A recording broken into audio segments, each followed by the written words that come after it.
Welcome to another edition of the Popup Podcast Experience. I am Indigo, your host. What we do here is teach spirituality through the business, and we teach that in 4 ways. The first one is going to be paperwork, investment, group economics, and not to mention time management. All right. Now, the people that I bring on the show are always going to be spiritual in nature because guess what? They change their mentality, and today is no different. We're going to talk to Tony Hatana, aka the Rug Man. How you doing today, Tony? Man, I'm alive. I'm feeling normal. I really appreciate that. It's good to feel normal. It's like to feel like myself. You know what I'm saying? Okay. In that good space. Okay. Well, welcome to my spiritual space. Now, I really appreciate you for coming through here with the mentality and all the information for the people out here. So let's go ahead and get it started, man. Go ahead and tell them about paperwork. Do you have any paperwork, or do you plan on getting any paperwork, brother? What kind of paperwork? LLCs, sole proprietorship, partnerships. The things that they value in the corporate world. You can even get corporations like S corporations and things of that nature. Okay, so definitely LLC off top. So I first started off doing the rug thing as the rug man. Then I wanted to branch out and bring out my clothing line. So that's the stolen property clothing line, you know. And I wanted to bring it all under one corporation. So I bought it all under the Fats Rags Corporation, you know what I'm saying? So I got that LLC to put everything under it. So it has the clothing line, and then it also has the rug business. Yes, sir. So you got to get that paperwork so you can file your taxes for Uncle Sam, and you make your business work for you, you know. Because at the end of the day, it's good to say that you got something to yourself and you starting to do it, but when it's real with you, then it's real with the government. I can definitely chime in with that because I can say when I began to take my business serious, it began to become a business. You know, it wasn't like I was just mom and popping it, or what they say, lemonade stand. Right, type exactly. of mentality. Because there will have to be paperwork at some point. And even now, being a business or owning my own business for the last 4 or 5 years, I have to consistently think of new ways to reinvent my business, because a lot of people are doing podcasts, a lot of people are doing videography and photography, but as the time goes on, who's going to be able to consistently change with the time? So I appreciate that. Tell me about your paperwork. If you don't have anything else to say about that, we can go straight into investments, because this is a huge topic. We can talk about this all day, but I do want to hear your perspective. What investments, for the most part, have you made into your business? Physically, mentally, books are also investments as well. I tell people, because a lot of people don't like to think of books as specific investments, but getting that knowledge, man, I'm telling you, it's all you need, that change of information.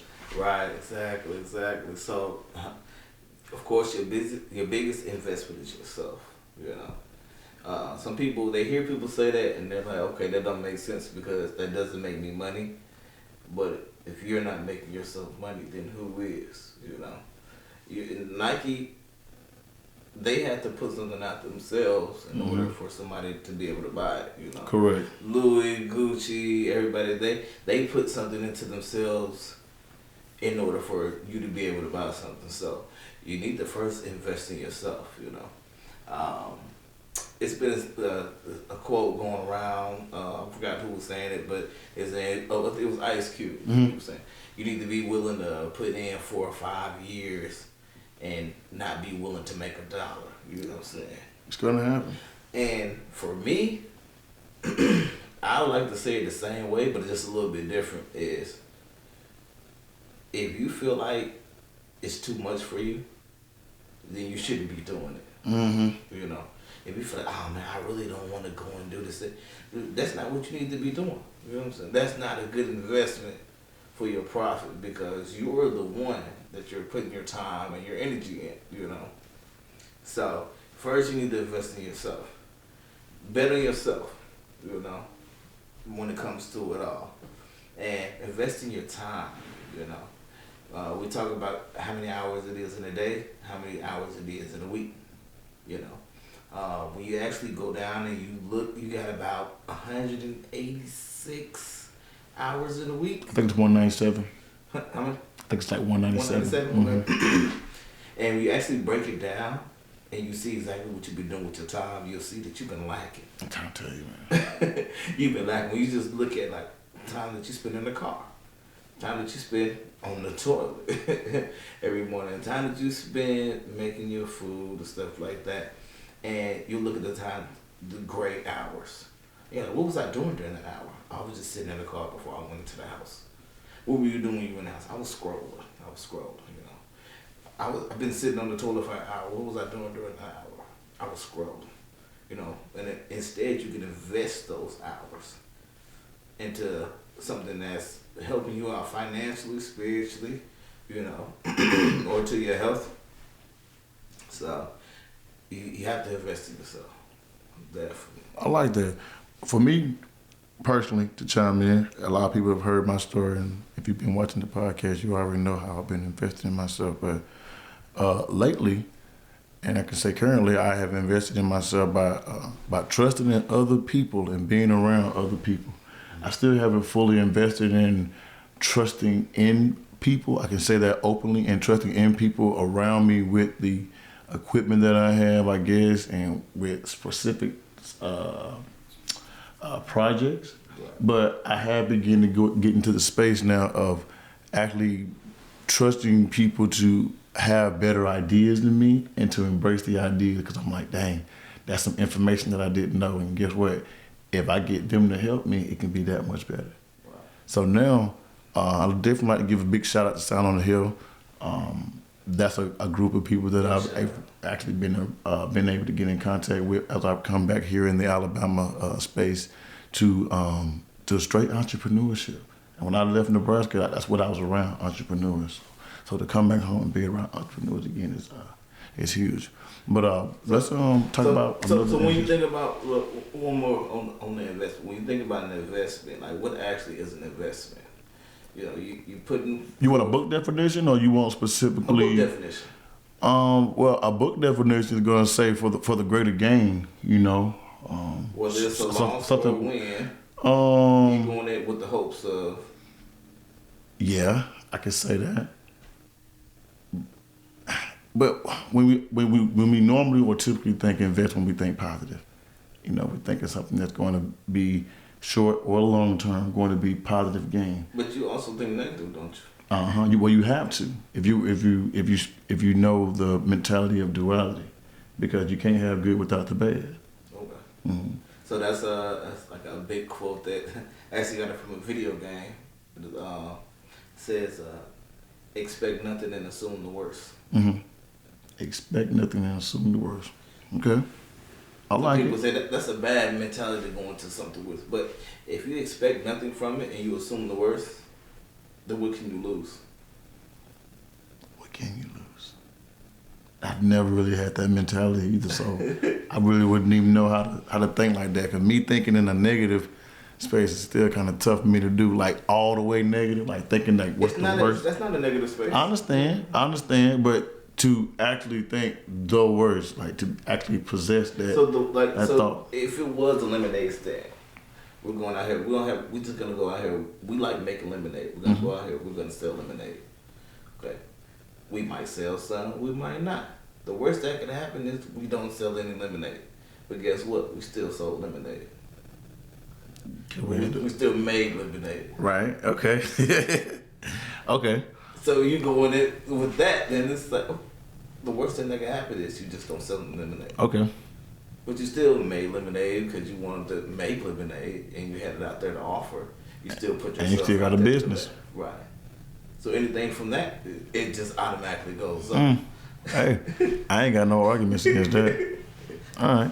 Well, let's go straight into group economics, because that would be a great topic to actually move into. What are some people or some opportunities that have allowed you to grow your business, you know, from a group economic standpoint? So from a group economic standpoint, first off, definitely my boy Nick, Popup Poppy. Yeah, shout out Popup Poppy. We had him on the last episode. Yeah, and the Sound on the Hill crew, definitely. It was like a give and take, you know. Nick and I first were talking, and he said he had something that he was thinking about, and I had something I was thinking about. So we went ahead and, we put the thoughts together. Say, hey, why don't you come do this? And I'm like, hey, why don't you come do this? And we put one with the other, we put the peanut butter with the jelly, and a sandwich was made, Now whether people wanted the sandwich or not, that was all on them. Mm-hmm. But man, I feel like you kind of need somebody to do something with you. Yep. It's all about the team. Teamwork makes the dream work. I was thinking about that the other day too, because I was like, I've been doing this thing by myself for a long time. It's like you want to work with people, and you have to work with people, but why aren't you working with people? And that's the fear, And I said it earlier a while ago. I have that fear of not trusting specific people with certain projects or things around me, but it'll have to come to pass. You know what I'm saying? In order for me to grow and level up. I feel like you need to look at people's work ethic. Mm-hmm. Or like go back to the first part. Look at their investments. Look and see what somebody has invested. Then how real they are and what they have to put into it. Because once you see that they've invested in themselves, they've invested in their business, they've invested in other people, then you know that they'll give that same energy to you. Mm-hmm. Now, sometimes people they want to give it that dice a roll. Those aren't the people that you really want to kind of work with, because they're willing to. They don't want to take a loss by themselves. Mm-hmm. That's what they want to do. That they want to. Hey, let's do it together. If we both lose, then Right. we go out together. Saying not thinking about the greater good, and they haven't even tried to do anything on their own. Now you see somebody who was like for Nick and I, he was already doing his thing. He was going hard, going crazy. I was doing my thing, going hard, going crazy. It was like, man, I see your hustle, your stride, you know what I'm saying? Let's kind of put that together, and, we can bounce off of that because we both have invested a lot in it, Mm-hmm.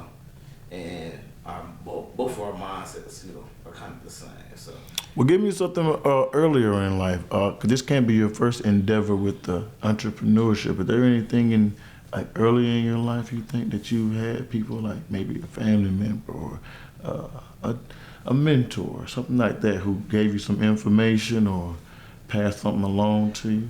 well, Cause that's technically group economics if it's going to help you grow your business even on a mental level, well, fraternity stands. Oh, Yeah. Which one?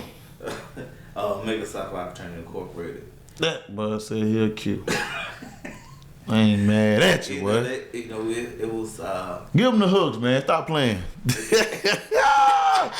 All right. We gonna say too much on it, but we got something what we call G-Lit. You know what I'm saying? So it's like group loyalty, group initiative. Oh yeah, I understand. When it comes to fraternity, there are specific things that you can't speak on. But yeah, okay then. That's something that that's something that we do as a whole. You know what I'm saying?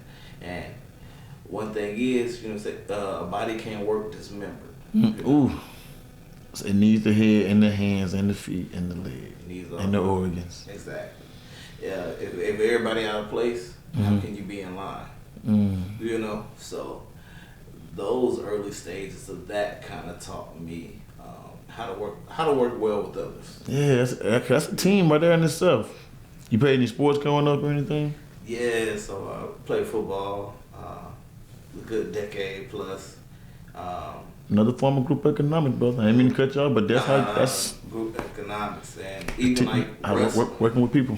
Even wrestling, you have to working with your coaches and stuff like that, and I was working with other people's groups. Sometimes I'd hear other coaches trying to tell they wrestler what to do. And I'm listening, like, stop putting your arm back, stop putting your arm back. And I'm like, wait till he put his arm back again, I was working with them as a group. They didn't even know, know. So okay then. Most a lot of things are group activities. Even if it's like single player, like tennis, you still got coaches. You still got somebody on the side, saying what's going on and giving their input and trying to help for the greater good of it all. And there it is, for the greater good, always. Well, let's go ahead and go to the last topic. We're not going to keep this thing going too long, but at the same time, you have some great information that you're giving out, Tony, and I think that the last topic, time management, this is something that I think people can learn. Tell us how you even allowed your time to be managed for your throughout your entrepreneurship? Man, time management is the biggest thing. When we talk about those 197 hours, what I despise is someone who says, I didn't have time to do this and I didn't have time to do that. Right. And I say, you didn't want to do this and you didn't want to do that because you got 2 hours to sit on your toilet. It's 168 too. I have to go ahead and make sure. 168. Yeah. So I was right. Because I know somebody was gonna critique me. I'm like, let me go ahead and make sure this is right. I was on. That's still crazy though. 168 hours in a week, and you can't spend 2 hours towards your craft. Yeah, man, it's crazy. And people say I don't have time to do this. I didn't have time to do that. And it's like you just didn't want to do it, Because even when we get off of here, tonight, what are we gonna do without? This is a Friday night. Mm-hmm. We got how many more hours? We got 2 more hours, of the night. We got you got time to do really whatever else, And if you're off tomorrow, really, you ain't even got to go to sleep, really. I've learned that too about entrepreneurship. There's gonna be some days you don't go to sleep. Or you can just not go to sleep for 2 more hours so you can sleep later on for 2 hours. And that works too. Instead of putting it off. Yep. Mm-hmm. The small steps. The next step. So, that's one thing that I feel like I learned, the key to life. Mm-hmm. We ain't gonna get that deep, but I found out the key to life. The key to life is taking the next step. Mm-hmm. And that the next step could be quitting a job. That ain't an easy next step. No, there will never be an easy next step. If you plan on leveling up, there'll never be an easy next step. Exactly. But that's the key to anything. Okay. You know exactly what you need to do. You just thinking about the right time to do it and exactly how you're gonna do it, but you know what you need to do. You need to take that next step, So and a lot of that comes with time management. You can work 2 jobs. Mm-hmm. You can work 3 jobs. It depends on if you're back against the wall, or if you got some leeway, you got some jelly to where you can play around with it, Depending on your hunger, depending on your pockets, That'll really tell you where your time is. Because you can see homeless people that'll be out on that street, they'll be out in front of a store for 2 hours. Hustling. And I've lived in 2 states. Well, I first encountered panhandling when I was in Omaha, Nebraska, but it's big here in Huntsville too. I was like, dang man, people just literally be out here and they're giving money. I'll give them the money, Job. Yeah, it's one of those, bro. They literally out here getting the money. It's a form of work, but if they wasn't out there on that corner, mm-hmm. they wouldn't be making that money. They wouldn't be making the money, and they probably wouldn't be eating. They persistent. The mm-hmm. same corners, the same time. They got that down pat. You know what I'm saying? And that's really what you got in mind. What about routines? If we're gonna finish up time management, do you have any specific routines that you go through to allow you to have more spare time? Yeah. So. Cause you have a family and everything, so it's like So my routine is it's mostly the same. I get up, I take care of the household first. And once I get started, So I'll lay in the bed now. I'll be lax for a little bit, extra 30, 40 minutes. mm-hmm. But I'm up out the bed by 7 o'clock, taking care of the dog, might just clean up something. I have a rule, you need to clean up at least 2 things in the house a day. It's a morning time, it's the evening time. Clean up 2 things. If that's washing dishes, sweep a room, clean up 2 things a day, So I do my morning cleanup, get myself together, get myself nice, Deion say, you look good, you feel good, you feel good. You look good. You play good, they pay good, you know what I'm saying? So I get myself nice, ready to go in the morning. Go ahead and take off. Then when I'm at work, I spend that time on work. During my lunch break, then I focus on my side business a little bit. Which technically I feel is my main business. It's your main business, correct. It's my only business. My other job is my job, what I'm saying? So, and I focus on that. Then when I get off of work, I give an hour just to do what I need to do. And then I take off, go down to the basement, handle all basement activities. Correct. Come home at a good time so I could spend time with the family, cook if need be, do my extra tasks, and get to sleep on time because that's a big part. sleep. Okay. Manage your time so you can sleep. Because if you're tired, you can't do nothing. You ain't no good. That's pretty much a normal day in a lot of people's lives too. If you like, and that's just from 7 o'clock. You know what I mean? Yeah. And then once you get to the point of like true entrepreneurship and your business start taking off, you know, you're gonna have to start waking up early or either going to sleep later. One of the two gonna have to start happening. You know what I'm saying? And it's gonna get to a point where you have a triangle. I've seen it happen in college where they have school work, you got a social life, and then a lot of people play sports. Right. So it's like sleep. That was the last one they had. So sleep, school work, and social life. And it's two of the things that you're gonna want to do, but the third one that you're gonna have to lack. You're gonna do all your school work and have a social life and have no sleep. Do all your school work and sleep and have no social life, you know, or you're gonna sleep, have a social life, and do no. So it's just one of those things, bro. You know, so having a choice. And that's real because that's just, my day now. But I'm missing things. So like you said, like I'm missing that workout. I need to at least be doing something physically active, like an hour a day. But at the moment now, I just haven't fit it in there, you know. So you're definitely right. So what I'm thinking is I need to wake up a little bit earlier. Mm-hmm. And guess what you can do when you wake up a little bit early? Meditate. Exactly. And now you can take care of your faith. I follow Jamal King, that whole ETA squad with the Secret to Success. They be on the 5 pillars. You know, if you take care of faith, freedom, fitness, what's the other one? Family. And finances. If you can take care of those 5 F's every single day, like literally, bro, you just feel accomplished. Definitely. And I appreciate that. I'm actually practicing time management as well. I just got rid of my second 9-to-5 job. I've got back some time where I can sleep now. It's going down. But you ain't gonna put it all to sleep though. Exactly. But now I can start my routine and regimen back over again where I'm waking up early, 5:36 like I normally do. Right. I can go out, walk the dog and stuff like that, read emails and get my day started, you know, really entrepreneur it out. So with that being said, I really appreciate you coming through. Thanks you once again, Tony. Tell everybody where they can find you at, man. You already know. On Instagram, Facebook, everything. Y'all can find me on the gram at Tony Hatana. It's TonyHatana. TonyHatana. Also Fats Rugs, FATTZRUGZ. Selling rugs, not drugs, man.